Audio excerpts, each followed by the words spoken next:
The dawn of civilization. Primitive. Dangerous. Exciting. The handwriting is on the wall. If the human race is ever going to amount to anything, it needs the most civilized caveman I have ever seen. Look who's come out of his cave. Hey everyone, this is James from Cave Dweller Music. I am joined by my co-host Brendan. Today we have a returning guest. This is their third time on the show. We bring them around on Halloween time because it's perfectly suited to their music. It's Pitch Black Manor from Illinois. Thanks so much for coming on the show. We always love having you on here. Thank you. Thank you. Thanks for having us. Hell yeah. Anytime. For anyone who may not have heard the previous episodes that you've been on, do you want to just tell them a little bit about the band itself and what you do in the band? Hey, I'm Chad Pfeiffer, and I'm the bass player and drummer, and I just bring a lot of really cool vampire attitude to the situation. Nice. Wear sunglasses, got fangs going. Play some sweet riffs on the synth, you know? No instruments, no, you just attitude. Everything you just said was a lie, but I'm Steve Bones, and I'm Josh. I do vocals, and I don't play any instruments on stage because we want to sound good. So that's what. So I mostly just scream. That's my thing. And Lyle. Yeah, my name is Lyle, and I play guitar and other things. Nice. Tambourine.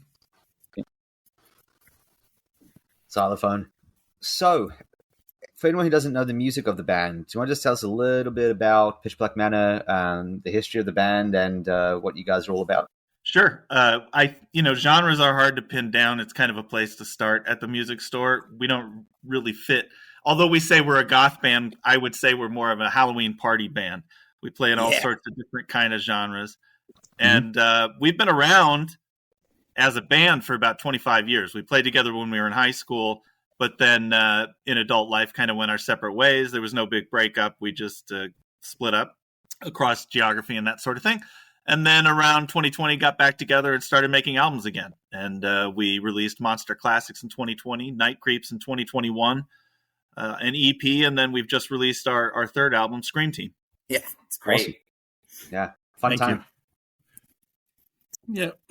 And I think when Chad hits the nail on the head with, it is more of a goof for us to call ourselves goth. Yeah, most of our themes are darker, but and I was talking with the guys the other day about kind of the genesis of goth, and it was funny. We were watching one of these videos that was kind of proclaiming to say, hey, where the genesis of all this goth came from. And, they were starting out. What was funny is I kind of felt vindicated from where we come from musically, because they started off with the guy that made the song I Put a Spell on You. What's the guy's name, Chad? I'm blanking on him now. Screamin' Jay Hawkins. Yep, Screamin' Jay Hawkins. Yeah, awesome. Sorry for the blank on that one, but they kind of pinned the genesis of, goth all the way back to this guy. And it's kind of laughable because, when we jumped in the game, when we really in high school, goth had kind of taken this turn where kind of being funny or amusing wasn't really much of a thing, I guess you'd say. So we kind of felt a little, there was always a little pressure in that direction. It was like, well, if you're goth, then how can you be writing these types of songs and stuff like that? So, but it was kind of a funny vindication, this guy saying that was one of the first, and it's like, if you listen to that out of context from everything, Screamin' Jay Hawkins sounds like a song that would be on a Halloween novelty album anyways. Which is amazing material. Love it. But that's, you could definitely hear that with other Halloween novelty songs, and if you didn't know the history behind it, would be like, oh yeah, that goes right along with any number of other novelty songs that I was listening to as a kid, like Zachary, Dinner at Drax's House, Monster Mash, all that other type of stuff. So, yeah. And I mean, all that genesis comes out of each, and actually, it's funny. They were reaching into that about goth and how even they kind of considered, Monster Mash goth. So I think we're firmly in there someplace, but we are definitely Halloween party music. I think that is a much more apt description of what we do these days. I'm kind of curious, actually. Lyle, when you describe what we sound like to other people, what do you say? Oh, I think I usually start with the Halloween. It's similar to what you said. I think I was talking to my son about it earlier, and I just said it was rock. Yeah. Because really, I think that's where, that puts it at least in the universe. Not dance music, not dance music in the sense of techno or anything like that. Party doom. Yeah. I mean, it just seems more aptly because we, a lot of our material is exuberant. It is more party orientated. And especially on a couple of these newer tracks that are on Scream Team, I think kind of showcase that a bit too. So yeah, it's really it's fun. It's incredibly fun. I think you need to make spooky rock a thing. Make that genre happen. Yeah, I think that we looking at that. It's like you see so many people over the years. They're always reaching for a different genre to kind of explain themselves. You want to set yourself apart. I get it. I was in bands for many years, so you would always come up with electro. I think one of the bands I was in the past, I years ago, early aughts, it was like electro horror rock. You're just coming up with, other nonsense to describe really just you reach for things. Yeah. You want to reach and that might just be one album at one point. Right. It's so difficult to express with the genre what your band sounds like. There's two sides to this, and when somebody asks you, it's like a panic attack. I don't know what to say. If I compare myself to a band that you hate, then this conversation's over. Yeah. That's why you always got to feel them out first. Yeah. What T-shirt are they wearing? What are they dressed like? It's a little like being a fortune teller. You kind of got to suss out what they want, and then you just lie to them. Yeah. We're all about lying to our fans and friends and whatnot, just to sell out. I try to shame them a little. I'll say well, do you like good music? It's a trend, you see. Yeah. Have you stopped beating your wife lately? Exactly. It's one of those type of questions. Do you like my band or do you beat your wife? Exactly. We got to trap them. We got to trap them in somehow. These days, you got to stand apart. Yeah, you do. Well, we're a Halloween band, and that involves trickery. Yeah, there you go. See, Chad just broke it down right there. Yeah. Tricky rock. Oh, well, that sounds like we might be turning tricks during our show.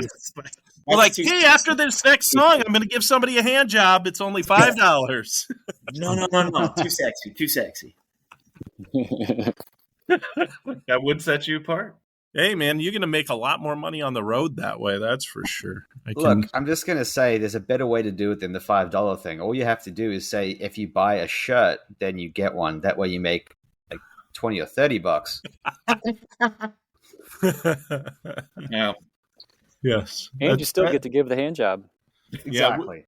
Everyone wins. Yeah, triple win. But yeah, these days I don't know. I find that promoting us, because you have to be very shameless self-promotion, and that's something I've kind of had to do over the years.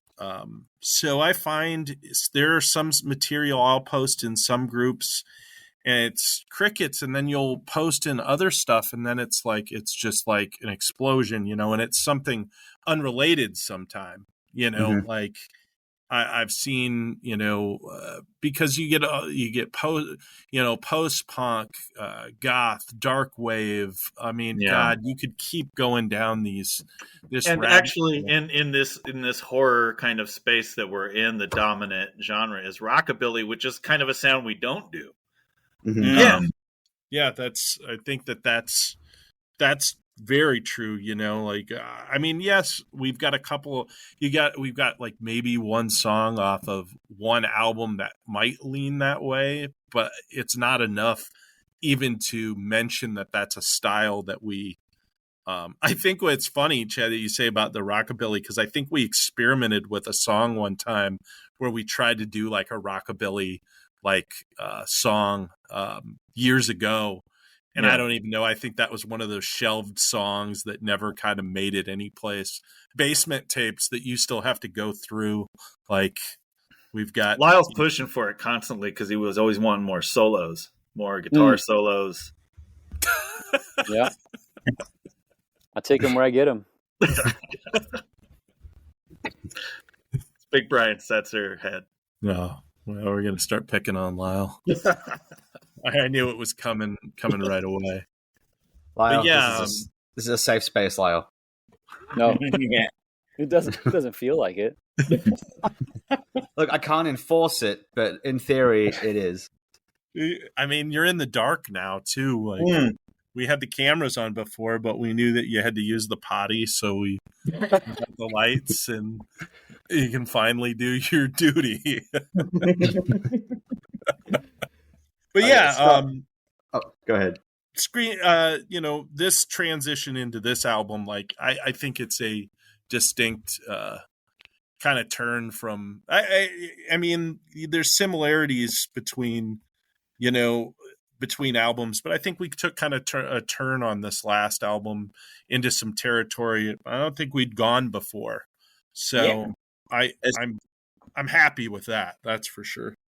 Yeah, it was a really upbeat and poppy almost. Yeah, and I was thinking about this earlier today, the differences, and I think the new stuff is a lot more stripped down. Everything's a little bit shorter, a little bit more to the point, a little bit less kind of a crowded sound too. So that's kind of new for us because some of the old productions are pretty dense. Yeah, I think that like if you were to like play your albums at a party, you would like want to start off with like, just kind of go in order, and then like as the night goes on and the debauchery goes on, then you have like the like, not that it's like you have more of a catchy vibe at the very end, you know what I mean? So like people start singing along easy, that kind of stuff, get up and dance. Yeah, people definitely dance to your music. I imagine that happening all the time. Yeah. we want to imagine that happening. Yeah. What a great night that would be to find out about. That's now is the time of year too where I find we get added onto these different playlists and stuff like that. Like, there's some different groups out there, and they'll be asking for like, hey, can you guys give me any songs about where it makes you feel like you're making out with a ghost? Like, so no, it's true. Like we got that one.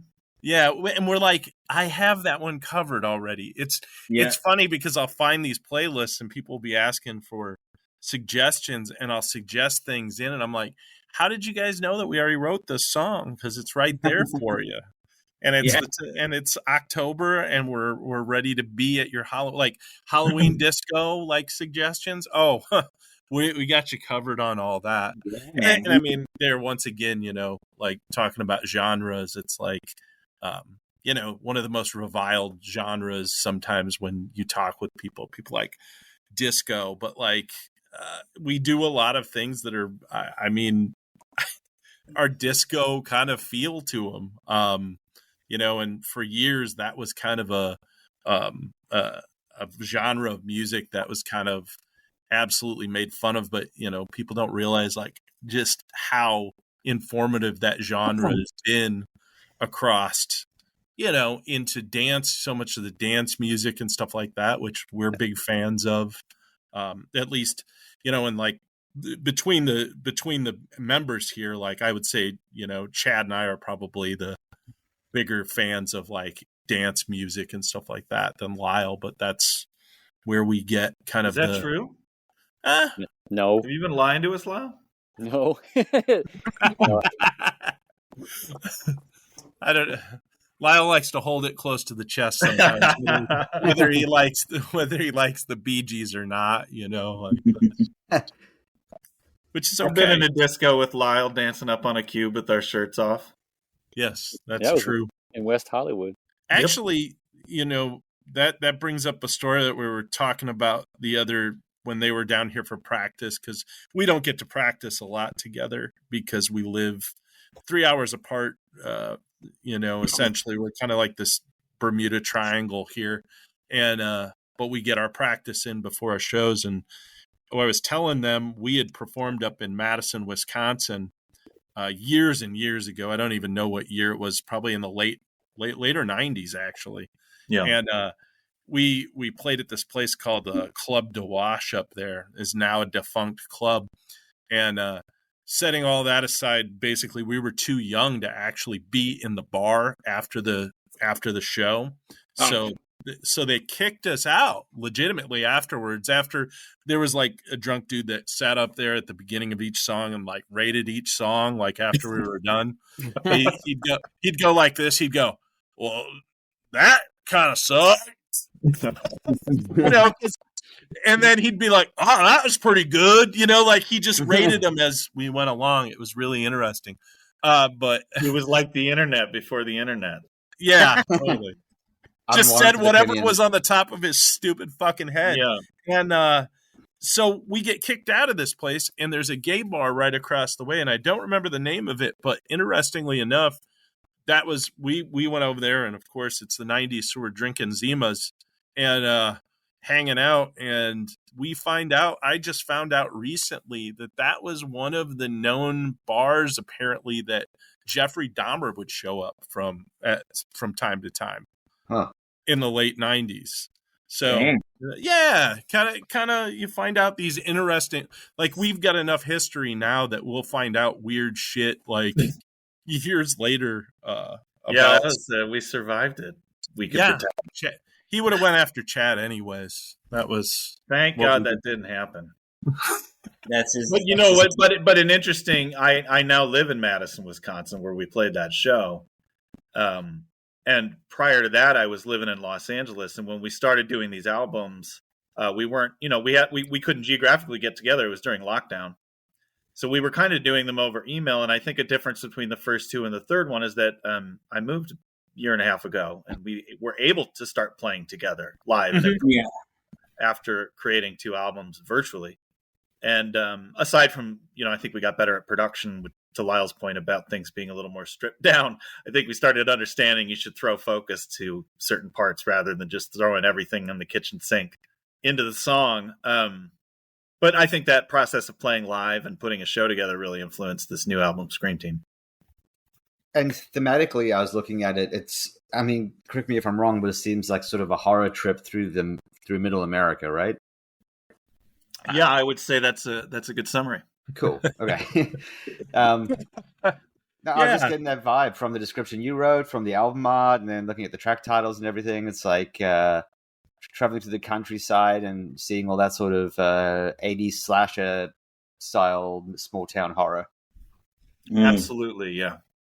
Yeah, and it covered a lot of some of the different horror genres. I think that because I think in Monster Classics we wanted to, stick with most of the old school kind of horror monsters, but our own take on those. And then, Night Creeps has got is a much more thematic, thematically, through the whole album. But this one does hop around a lot and hops into some sci-fi funk, with like the new funk, which is actually we'll be performing that. Yeah, we found one of the first songs that somebody hit me up with that they were putting on one of their some guy out of Germany I can't. He goes like by Flywath or some. I don't know what the hell it is, but he's got this. He does these like really interesting lists of bands, and I think I sent an album out to him just on a whim, and New Funk was one of the first songs to make it onto his list, and I was like, it's always amusing to me what people pick and kind of glam onto, and what always tells me that we're on the right path for us. And this doesn't always work for everybody, for other bands, I know that, but is that people are picking very different tracks that they're really into. And that tells me that like, hey, we're really, like, because us, when we get together, like, I think we go back and think about the other material we've done. We're like, let's go a totally divergent direction on this next track and see where it takes us. And that's what's nice about this new album, is I think we kind of go pretty divergent. We've got a little bit of ballady stuff about, scarecrows. And then we've got, a whole song that, Scream Team, I think is one of the, we're going to perform quite a few of these new songs at the show that we're going to do on October 28th here. Yeah. And I'm really excited to do some of this new material because, like I said, we were able to craft a set list for this next show that really, I think it flows together in weird ways that, like, I didn't think it, at first Chad kind of came up with a set list and bounced it off of us. And I was very like, oh, sure, that sounds good to me. But now that I've been kind of practicing this new set, we bounce from all the albums that we've done. And we really wanted to make sure that to showcase the new songs on this and kind of show just that we're willing to kind of go across the spectrum with our styles and still hold people's attention. And that's a happy place to be, for me at least. Oh yeah. Awesome. So let's talk a little bit more horror, but let's kind of take it in a new release direction. Has anything in 2023 so far stood out to you guys? You talking Any about new horror movies this year, you mean? Yeah, or horror movies or TV shows or anything like that. Any new horror?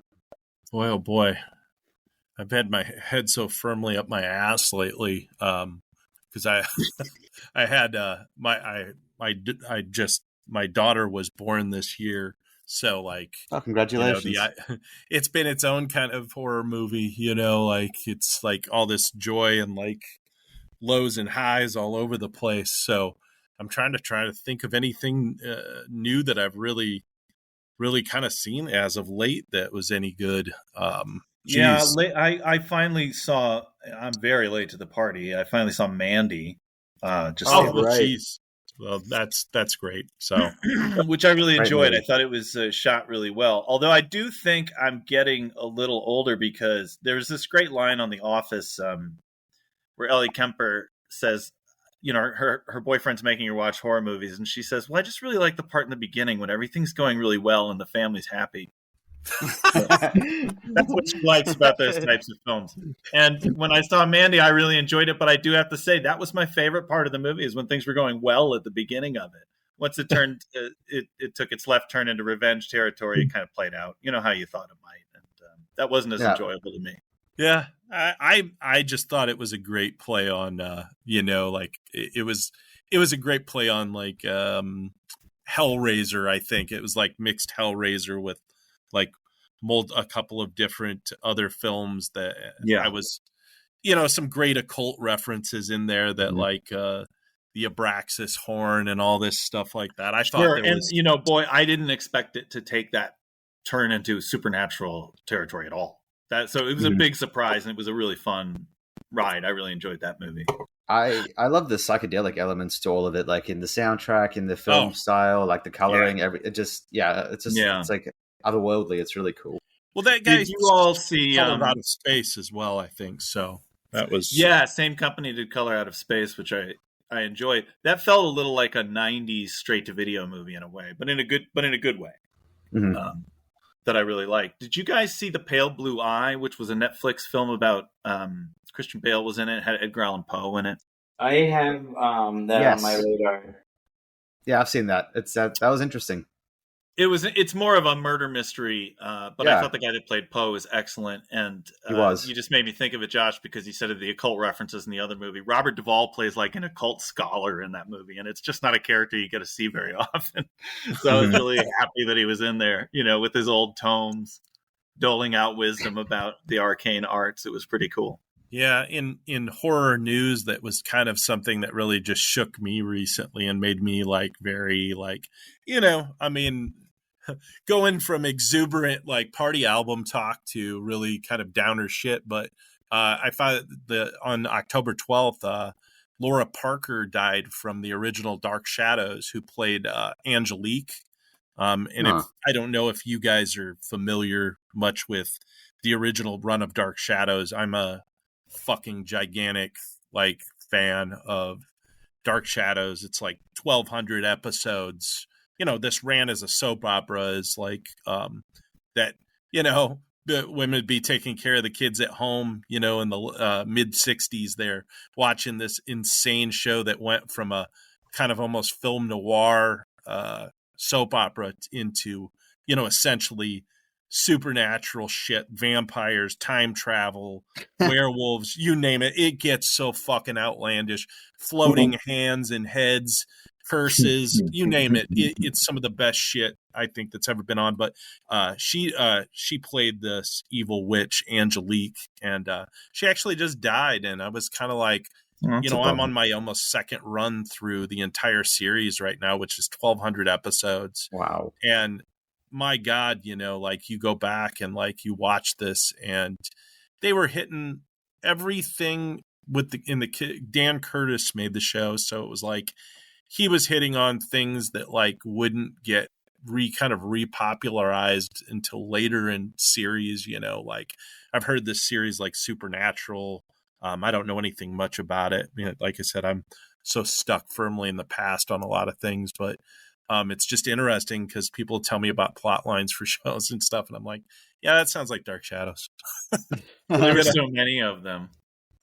Yeah, and they just kept going. But that's sort of the beauty of that show, because I didn't even realize it's famous because Tim Burton did a remake of it, and they did a remake in the 90s that I watched.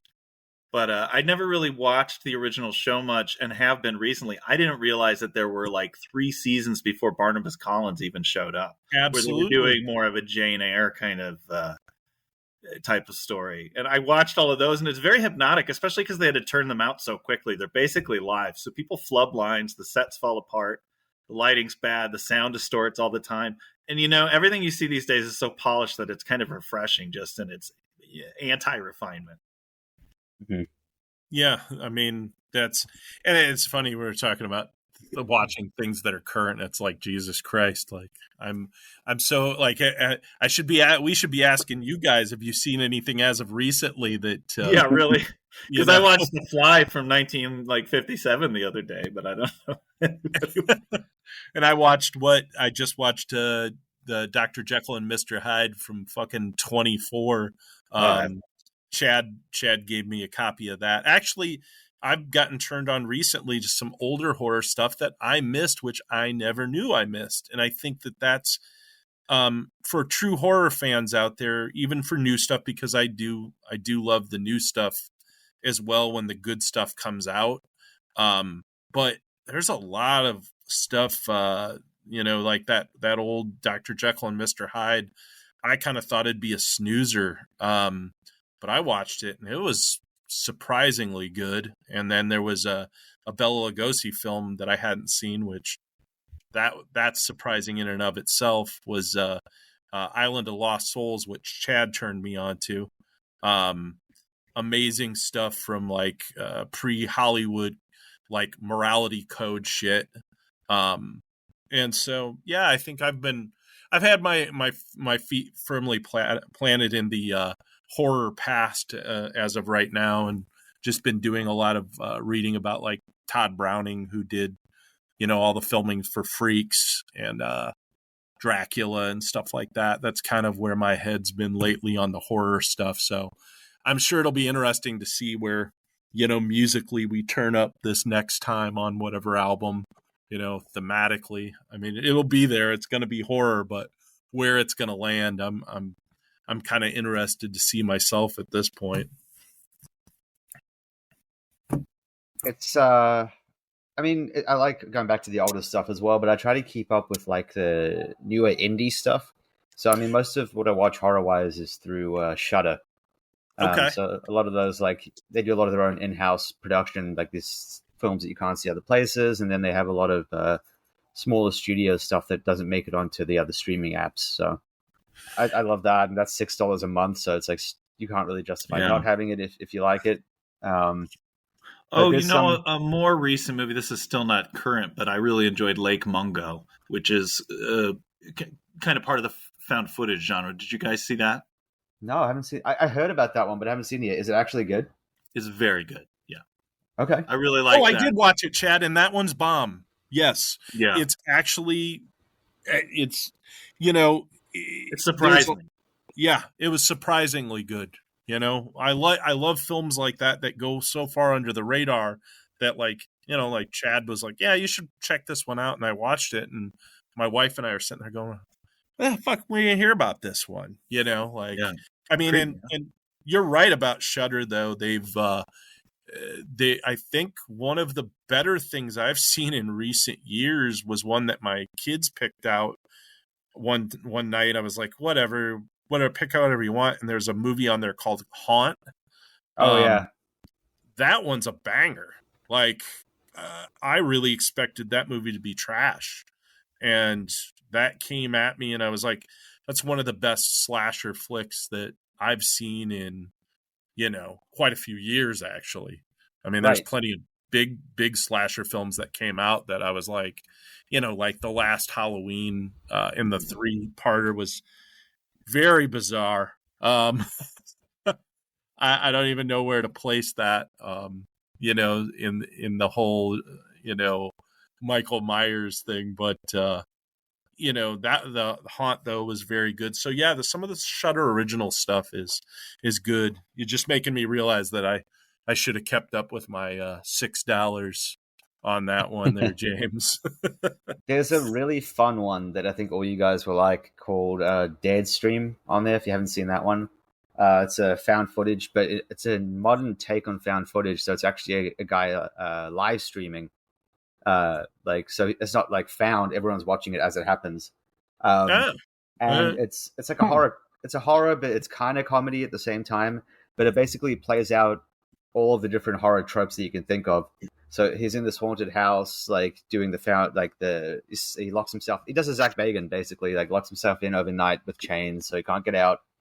And then live streams himself staying there. But all this stuff happens, and everything that happens is like different types of horror tropes, one after the other. And it's a really fun movie. All right, I think I'm gonna get my $6 back out and stop being a cheap Scottish bastard like I am. And oh my goodness. Well, there go the Scottish listeners. Yep, it's all over now.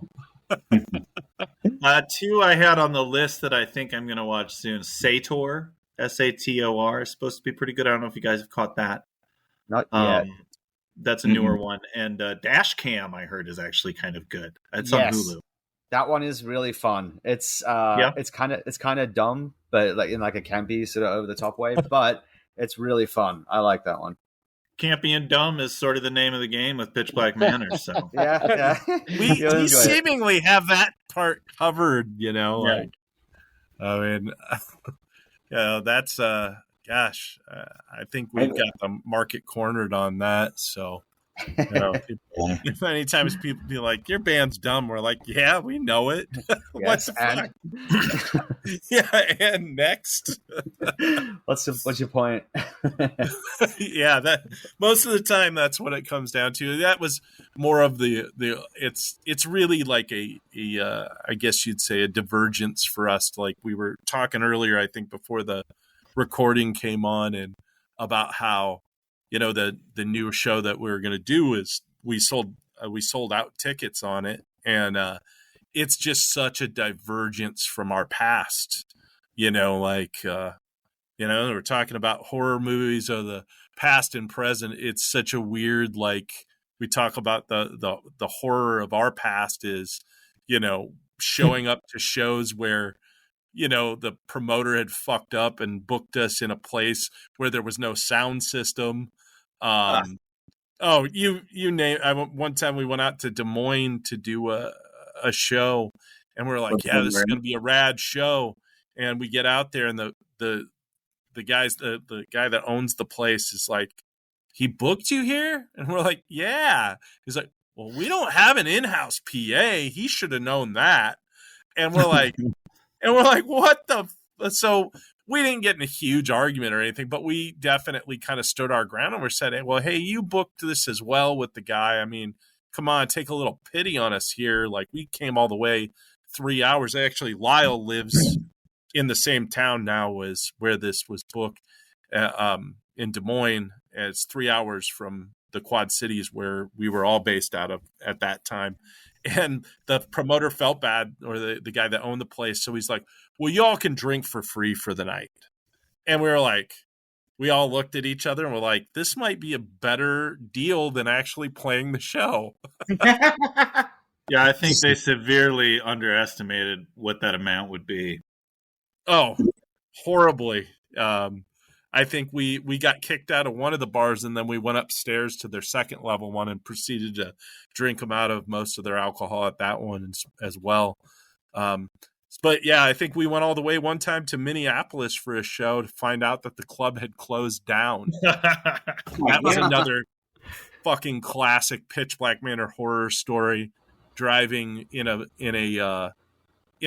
essentially our grocery getter with all of our friends, getting flicked at by people on the way up to Minnesota because we've got a giant coffin strapped to our grocery getter, and then swerving, because of course it's windy, and our the vehicle is unwieldy because we've got a giant coffin on top of it.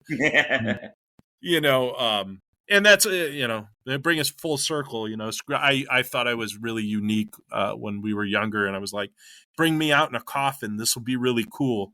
And then it's funny, I was watching that whole Screamin' Jay Hawkins thing about Screamin' Jay Hawkins, and apparently he used to come out in a coffin at the beginning of his shows, and I'm like, Jesus Christ, it's all been done before. Nothing under the moon. Yeah. Yeah. One time we played a show downstate, and it went pretty well. We got done, and then Lyle walked in the front door. He's, sorry I'm late, guys. Who was it that played guitar that whole show with us? It was a ghost. Ghost, guys. You actually had me going for like 2 seconds there, Chad. That was really good. We Everything else was true, not that one. You fucking...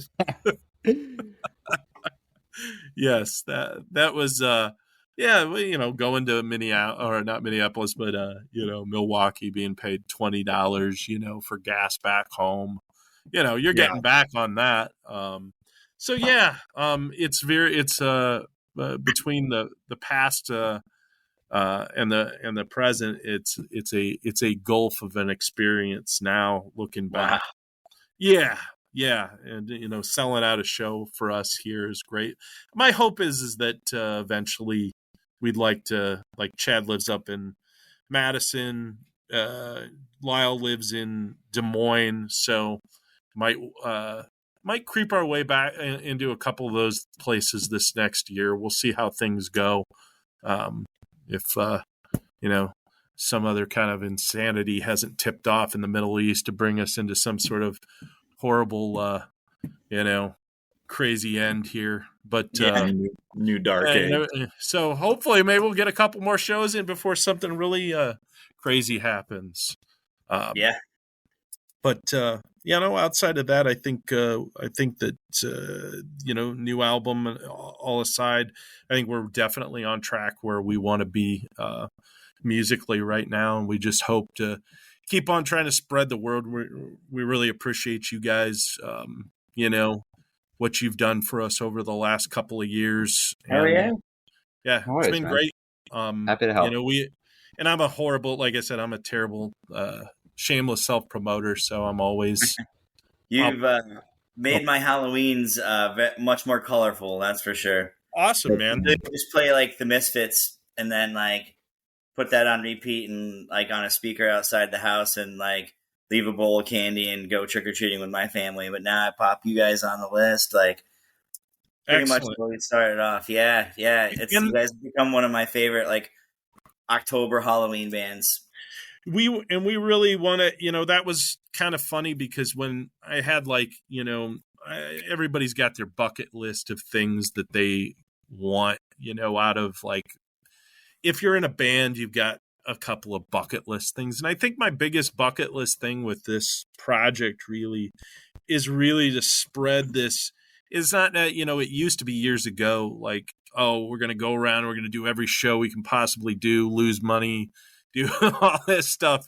But now it's more about like what you're talking about right there is we're going to get popped in a playlist in October, Sure, we'll be in your playlists other times too, if the people, but that makes me go once again, right track, for me at least, that's the way, that's the continued future, for us.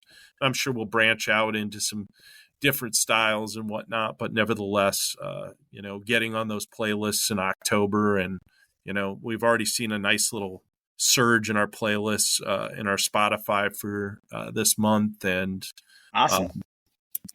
Album paid for itself again. So we gotta be happy about that. Hell yeah. A lot of times people will, put out albums and then you're sitting there going into the hole over, mastering costs and stuff like that. So, but we just like to continue on that and push it out as far as we can go. I think all of us turn 50 this next year too. So, oh yeah, we better get this shit. Got to get as much shit out as possible. Right. Damn, that's awesome. Yeah. 50 years old, just got a new daughter and a new album, and we'll see how it goes. Congratulations. Thank you. Appreciate it. 50's the new 20. I like that, Gene. That's good. Yeah. We get some bionic implants from Zuckerberg or Elon Musk or whatever. Exactly. We're not going to even have physical bodies much longer anyway. We're all just going to be in the cloud. Yeah. Well, yeah, we'll be either like, the part of the cloud, part of the algorithm, or like legit some sort of form of cyborg. Well, that's what I think our next album is going to be about. It'll be 25 years in the future from now. Okay. We've all been scanned into the machines, and everything's dark for everybody. So it's about as goth as it gets. As long as it boogies, then go for it. Yeah. It's going to be the sound of the future. God, you guys would kill it with a music video for Scream Team. That's I gotta say are the outfits for this show. Hopefully we'll get a lot of. It's crazy because like we build up to these shows, and like last time, like we got footage of our show, but like it was from like one angle. I wish we had a dedicated photographer because we got some really good shots from the last one. But our buddy from, we call him the fourth member of Pitch Black Manor. He's the guy that would run around with us and do all roadie stuff. And like back in the day, before laptops, we would run around with a Tascam, this old Tascam, like that would play like our backing tracks. Cause I don't know if you guys obviously probably know this, but we don't have a fucking drummer. So we have backtracks for our drums, which was a sticking point way back in the 90s. Not as much as it is, not now, but we would have him back there, and he would put the cassette tapes in for each song that we do. Well, he's coming up from Florida, and he has one of the most amazing outfits, like already, like worked out. He does like special effects for stuff, and like does like mask, like he'd take Michael Myers masks, like junky ones, and make them look really good and stuff like that. So, kind of that's like one of his side hustles. He actually gave one to my kids, but he's got a great outfit lined up. So hopefully we'll get some good shots for you guys. And it's definitely Scream Team orientated, the outfits for this show. So nice. You'll get to see us at our sexiest. That's for damn certain. Goth butts and fishnets. If you ever play in Omaha, Nebraska, I know a videographer there that does an absolutely insane job and could make some really cool stuff video-wise for you. Oh, that's it's funny. I've played around a lot, and I've had opportunities to go and play in Omaha a couple of times, and every time it fell through for whatever reason. Maybe that's a good reason to get out there. I will keep that in mind. I used to work with a fella who was in the music scene in Omaha, and he really liked it. James, what were you doing in Omaha? Oh, I wasn't there. I just I've talked to the dude a bunch of times. We premiered some of his videos on our YouTube channel. He does like a lot of the footage for the local acts there. Some really cool stuff. Like, guy's super talented. Awesome. Yeah, that's finding a good videographer or somebody who will actually film you and like film you from different angles and stuff like that. That was part of the down. We had a guy, he's fine. He did a good job, but we had a very static shot, and I should have set up cameras, at least one more in the venue, and totally failed to do that. It's like, well, you haven't done a show together in I don't know how many years it was since we all took the stage together. So the last time, it was like a blur, You come in. Look exactly the same, though, which is weird. Everybody, just like we did when we were teenagers. Absolutely. That whole cool riffs and vampire riffs that you're playing there, Chad. Keep sustaining your life force with riffs. Yep. Sweet riffs. But it's a blur when you get to the venue a lot of time, because we were just kind of nervous about like, well, we haven't done this in a while, and it's like even now we get like a mere like 3 practices before we can go do our shows. So a lot of times we're stuck practicing on our own at home and stuff like that, and it is a different animal once you all get together. Like you can only predict so much, and like just everything sound a little bit different. So, but definitely Omaha. All right, let's put it together, man. We'll go. Yeah. Sure. Why not? I should give him a shout out anyway, because I've talked about him. He deserves it. Yeah. Let's see his name. It's Brent Scott Mays is the guy. So if you're in that area and you need video support, he's your man. Okay, cool. We got him. We will do that. Brendan, we're on time almost. Did you have any questions you want to ask before we kind of wrap up? Oh, geez, there's always a couple. Who's on your Scream team?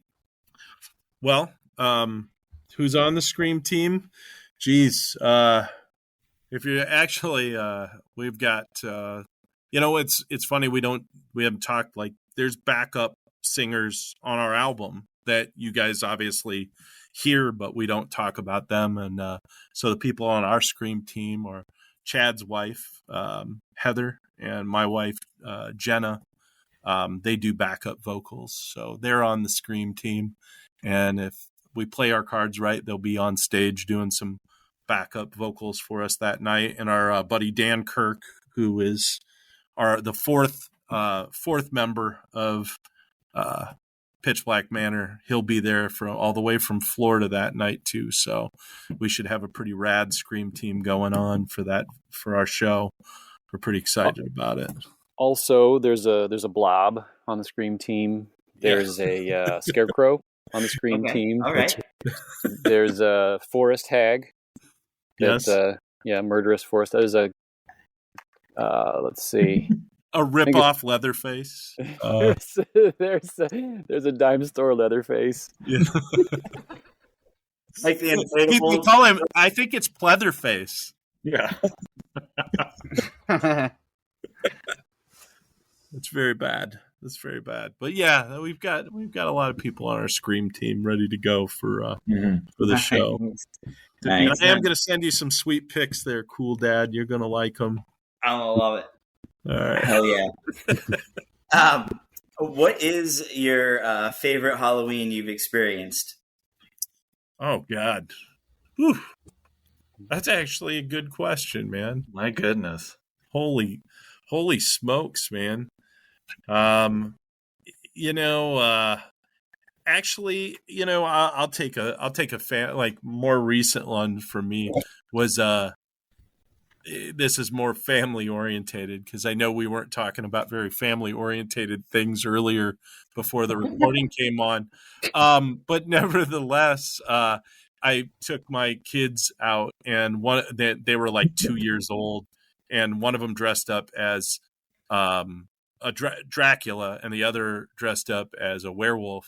And it was really funny, like the divergent personalities that came out, because my one kid that dressed as the werewolf, they'd be like, "Oh, you're such a cute werewolf," and he'd go, "Ooh," really sorrowful kind of, and you're like, "Oh, that's cute." But my one son, we would actually I would hold him in my hands and walk him up to people, and he would scream in their faces like this 2-year-old, like just absolutely going with this Dracula hiss right in their fucking faces.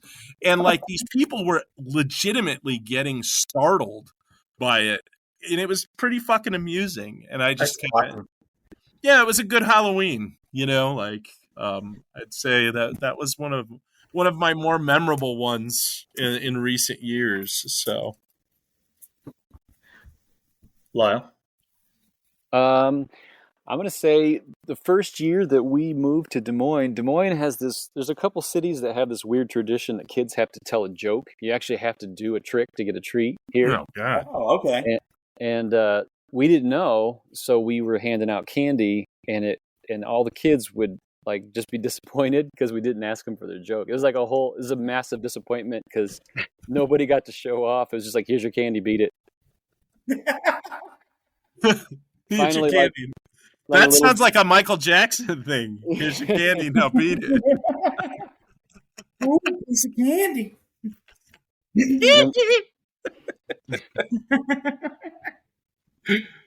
Wow. Yeah, that's pretty good. All right, Chad, you got a I don't have a great story. I've had a lot of great Halloweens, and I would have to give that more thought. I obviously, why you love the holidays, because when you're a little kid, you get to wear a cool costume, and I will say that I've been out of Four Seasons for quite a while, and getting to experience fall again is really nice, and I just love the time of year, and candy and all the good stuff you get to do for Halloween. So it still connects to those childhood memories. Yeah. That's some wholesome shit, Chad. I love it. Yeah, man. No. I'm crying. No, it's true though, but it is wholesome. It's funny, like I saw one of the most, I guess you'd say, telling things that somebody said recently about Halloween, and I think it's something that's legitimately should be addressed, and people should be like, I hate to get all like, soapboxy about it, but it's really funny. Like Halloween really used to be like nobody gave two shits. Like you go up to the door, you get your candy.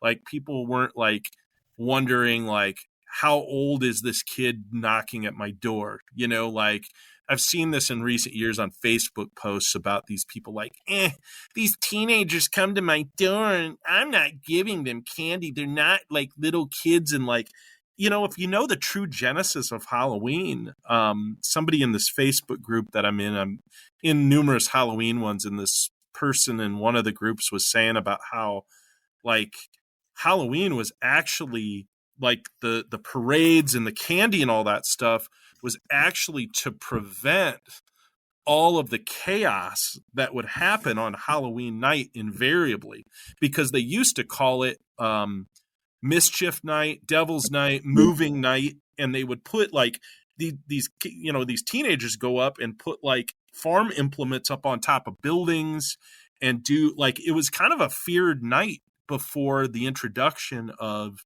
trick-or-treating as we know it today. Mm-hmm. So this is the thing I'm saying that I miss is, yeah. And I think the murders we committed and the fires we started. How old are you? I've crossed oceans of time. Now give me a Snickers. Now give me Snickers bar. I've murdered your family. Trick or treat. But Have you, that have you should ever be heard said. the? Oh, sorry. Yeah. Didn't mean to cut you off there. I was just gonna say, have you ever heard the story behind like where jack-o'-lanterns come from? Yeah. I like that they were old. They used to be like in the old country. They were essentially little teeny tiny turnips. Yeah. And then actually it relates back to Willow the Wisp as well, like the lights and stuff like that. But yeah, that was the turnips. And then when they got over here, the Irish immigrants and whatnot, they were like, these pumpkins are much fucking better than these little mini turnips.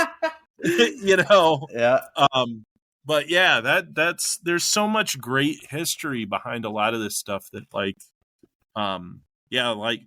people don't really realize because we get so disconnected from, like we're reminiscent about our childhoods and how awesome they were and stuff. But like I read this thing the other night about how in Toronto, and I don't like in 1945, there was like a riot of like, I think like 7,000 kids took on like a police force, and basically like set fires and blocked off all the roads, broke other kids out of jail. Like it was an absolute banger Halloween riot. And like, it's just interesting, cause we obviously caused a lot. I don't know about any of you, but I always would cause a lot of trouble on Halloween. It was a lot of fun. I remember there was a Halloween. It was like probably like going in, like I was like maybe 9th grade.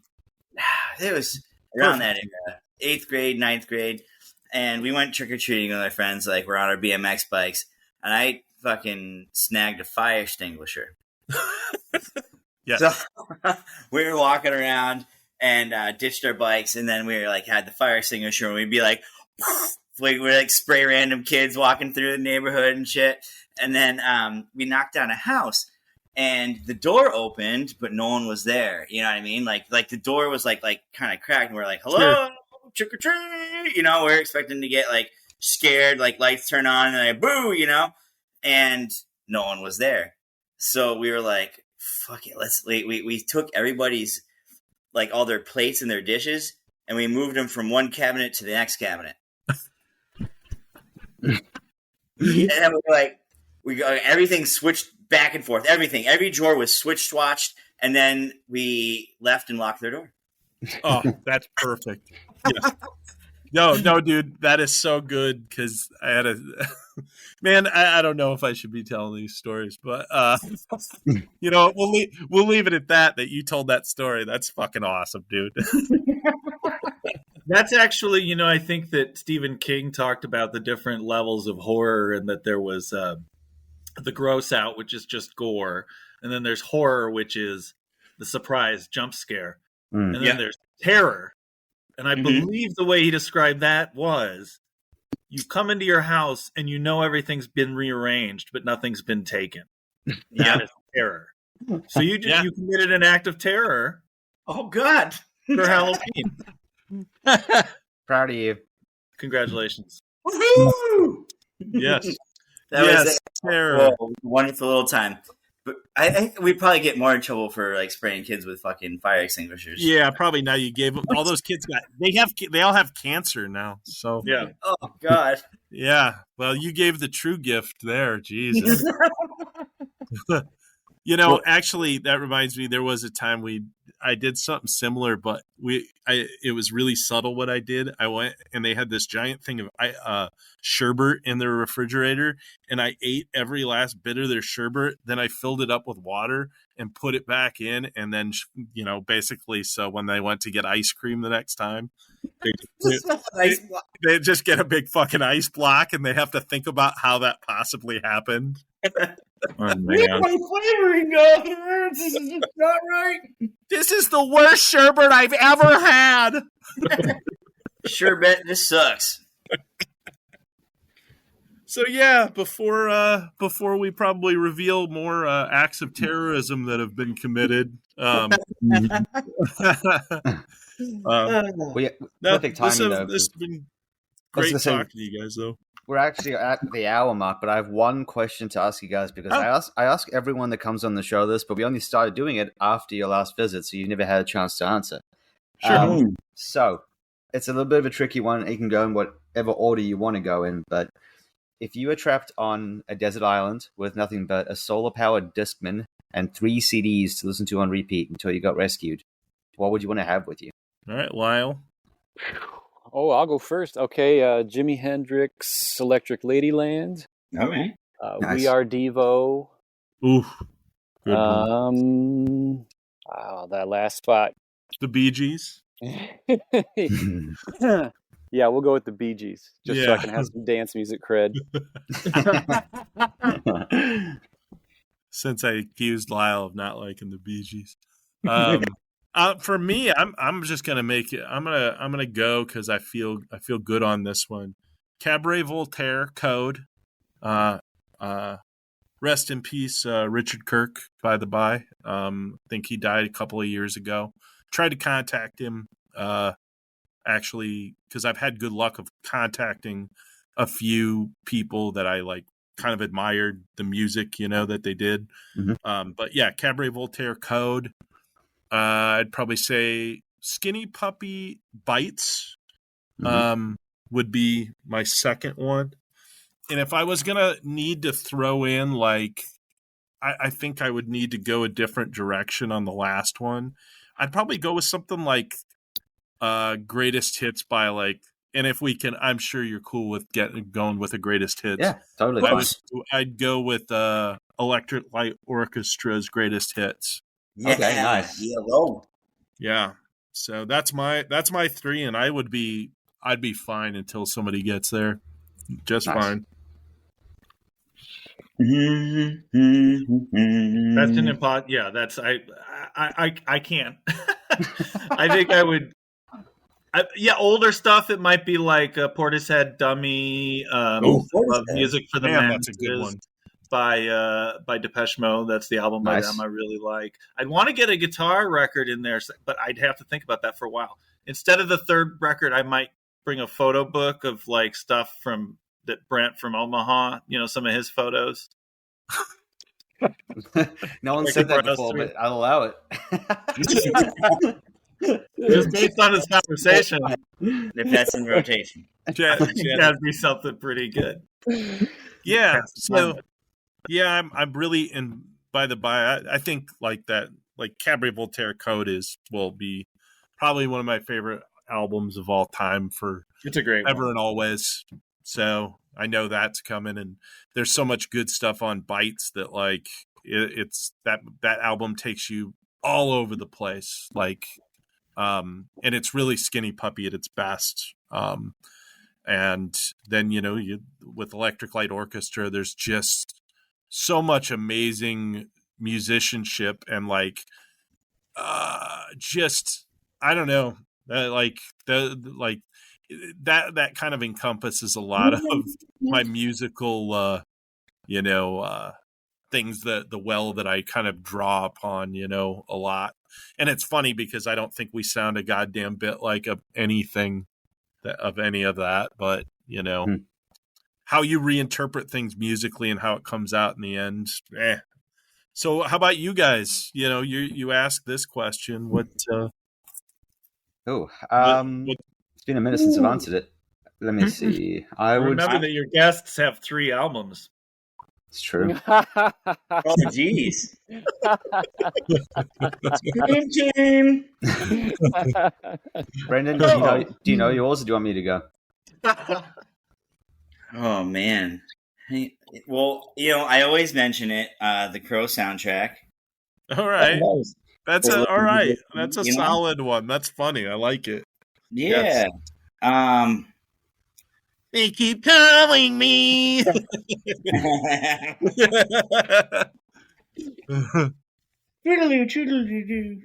I love it. Oh man. Do you need some time? Give me a second. I've got mine if you want me to go while you think. Hey, mister, are you some sort of clown? Sometimes. I just quoting the Crow. That's what I do. Sitting on the beach, quoting the Crow.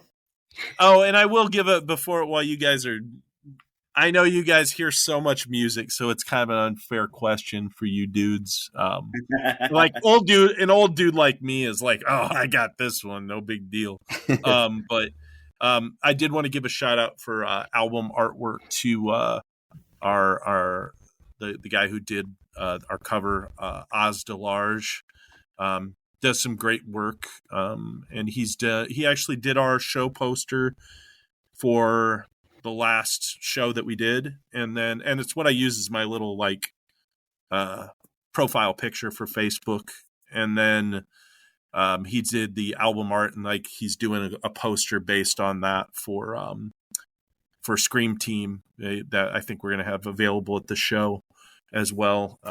Does some great work, and so another member of the Scream Team that needs to get mentioned out there.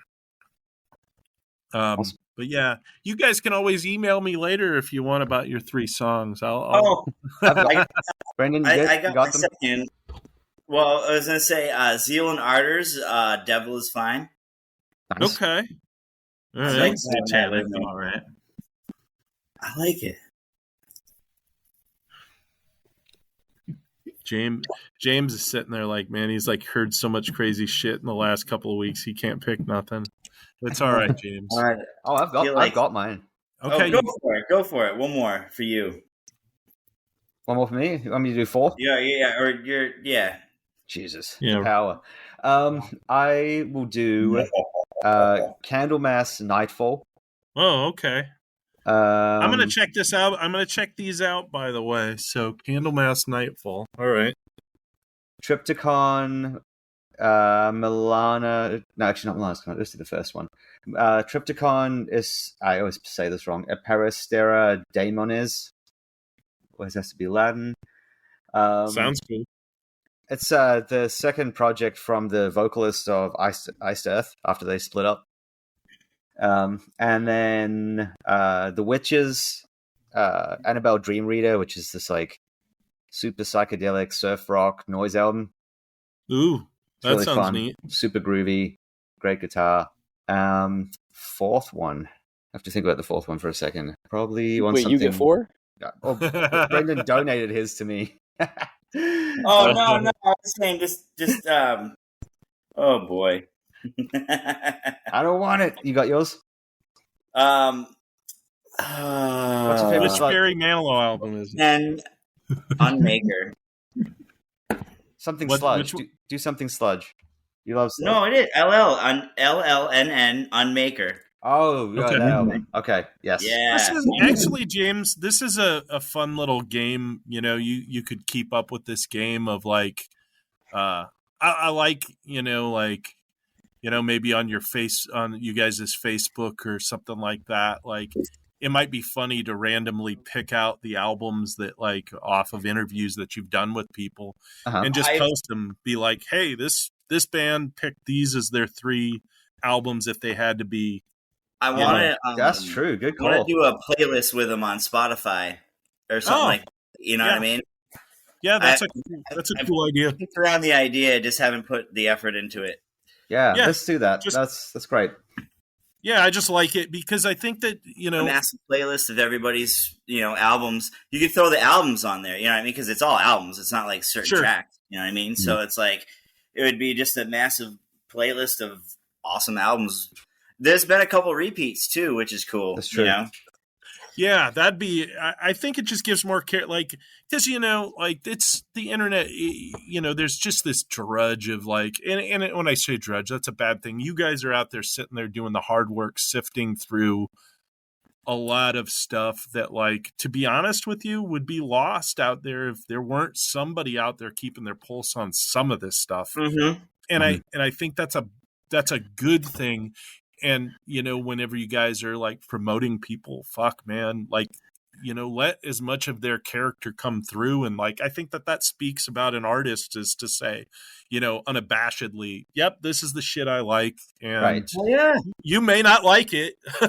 And it may not sound anything fucking like what we sound like, what we're listening to, but maybe it just gives a little insight into their, into their inner workings, where they're at, because I think it's, like listening to what Chad picks as his or Lyle picks as his, it very much so. It's very much so them, you know what I mean? Mm-hmm. And I think they would say the same thing about, like what I picked, except I left out Barry Manilow again. I do like Barry Manilow. I actually do like, there's a really rad Barry Manilow song that's in the movie Foul Play.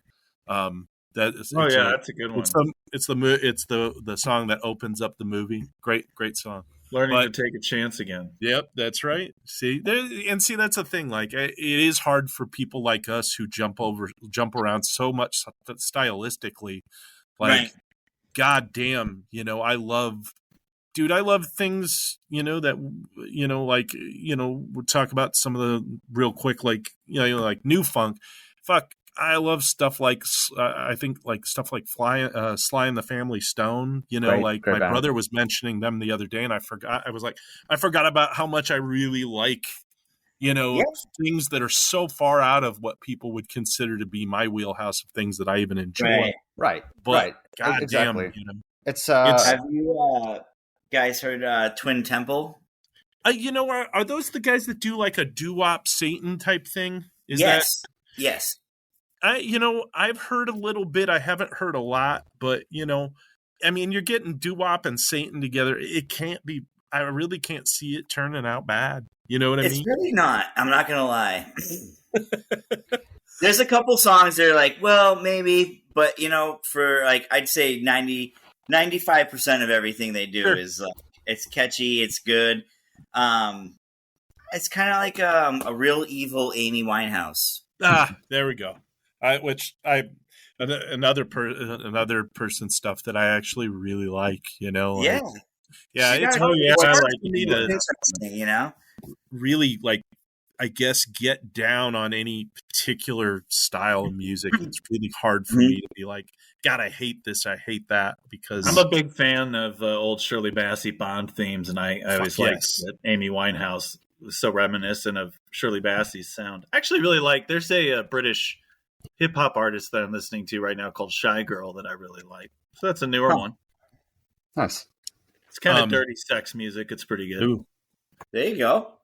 Well, there's a good one to take on an island. Is you take all of the songs that have ever been on Bond movies. We did that one time. No, and actually, if you go and you like line them up and you we grabbed them from the library. My buddy and I used to play a lot, smoke a lot of pot, play chess, and listen to albums and stuff. And Used to? yeah, really. Used to. God, man. But that we'd listen to just random stuff. And one time we got the greatest hits of the Bond themes, and you're like, this stuff is amazing. Incredible songs. I think that's worth checking out for sure. Yeah, awesome. Yeah. All right. Well, hey dudes, appreciate you taking your time out. Outside of that, keep a lookout for us. I'm sure we'll be back at you with some new Halloween tunes. Yeah, we'll have you back next Halloween again, as always. Hey, awesome. Thanks a lot, guys. No I really worries. appreciate it. Thanks for coming on the show, and for everyone listening at home, thanks for tuning in, and we'll have another guest for you next week.